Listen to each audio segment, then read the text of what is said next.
ఎవరు వస్తారు ఏమండి? సువార్త చెప్పకుండా రండి అంటే వస్తారా? రారు. దాని మహిమ కలుగును గాక. దేవుళ్ళారా గమనించండి. తర్వాత యువజనులు అంటా ఉన్నారు ఏమని? పేతురు యోహానులు వేసిన వల ఎంత పెద్దది.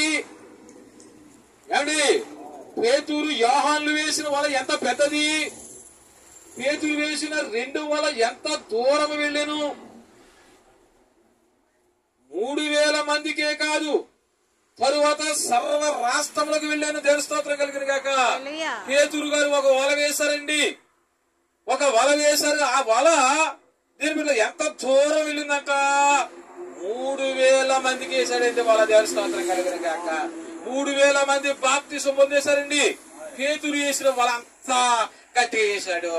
ఎందుకంటే బలమైన వల కలిగి ఉన్నాడు, బలమైన శక్తి కలిగి ఉన్నాడు, బలమైన ప్రార్థన కలిగి ఉన్నాడు, దేని బిడ్డరా దేవుని మాట కలిగి ఉన్నాడు. అందుకే పేతురు గారు వల వేశాడు. ఎన్ని చేపలు పడ్డాయి? 3000 మంది. 3000 మంది. పేతురు గారు వల వేసింది ఇలా మనం తినే చేపలు కాదండి, మనుషులు అనే చేపలు. అజయ్ గారు పేతురు గారు వలేసింది మనుషులు అనే చేపలు వేశారు ఆయన. అంతేగాని చెరువులో ఉన్న చేపలు కాదండి. ఆ రోజు ఎంతమంది మారారు? 3000 మంది. ఎంతమంది అంటండి?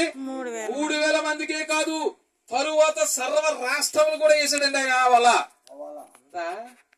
అలాంటి వల మన దగ్గర ఉందా? దేవుని స్తోత్రం కలగ ఉండాలి. అలాంటి వల నీళ్ళు లేకపోతే నువ్వు దేవుళ్ళకి రాలేవు. ఇంటికి ఎట్టుకుంటావు చక్కగా.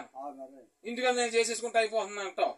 దేవుని స్తోత్రం కలిగి నువ్వు చేసేసుకుంటా అయిపోదు, దేవుడు చేస్తే అవుతుంది. ఎవడి కాదా? నువ్వు చేసేసుకుంటా అయిపోదు, నువ్వు అనుకున్నావు అంతే. దేవుడు చేస్తే అవుతుంది. ఇష్టసరంగా నువ్వు చేసుకుంటే పని అవుతుందా? నేను అందుకే దేవుడు వల వేయండి అని చెప్పాడు. చేపలు పడ్డాయి. అలాగే పేతురు గారు వల వేసినప్పుడు 3000 మంది రక్షించబడ్డారు. ఎంతమంది? 3000 మంది. చూసి అంత బలము కలిగిన వాడు, అంత ప్రార్థన కలిగిన వాడు, అంత పట్టు కలిగిన వాడు అండి. అలాగ ఉండాలండి. వల వేసామంటే మళ్ళీ పరిగెట్టుకు రావాలి చేపలు.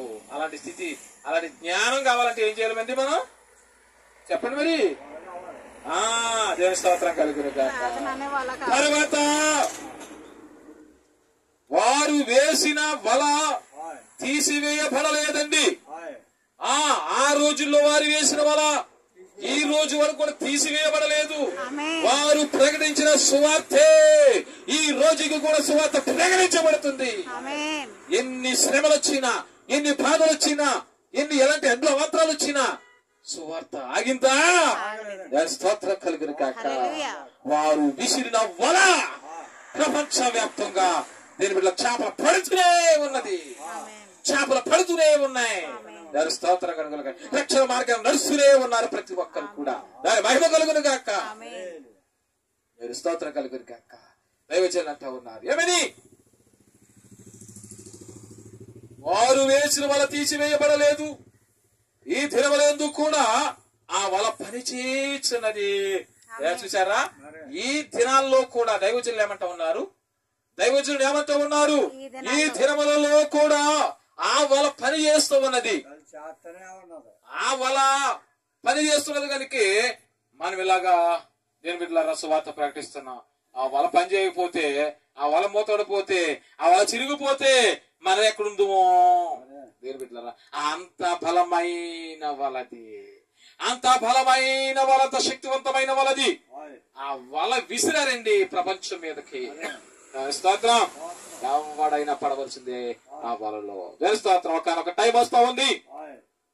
అన్ని మిషన్లో బైబిల్ వచ్చినన్నారు దైవజనులు దేవదాసాయి గారు చెప్పిన మాట.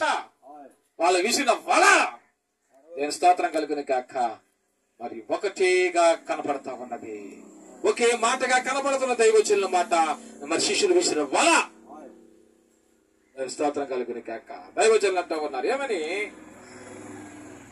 ప్రభు చేపలు పట్టమనగా పేతురు ఆ వలను పట్టని గాని ప్రభు మనుషులను పట్టువానిగా చేయుననగా ఆ వలను వదిలిపెట్టాను. చూసారా రాజారావు గారు?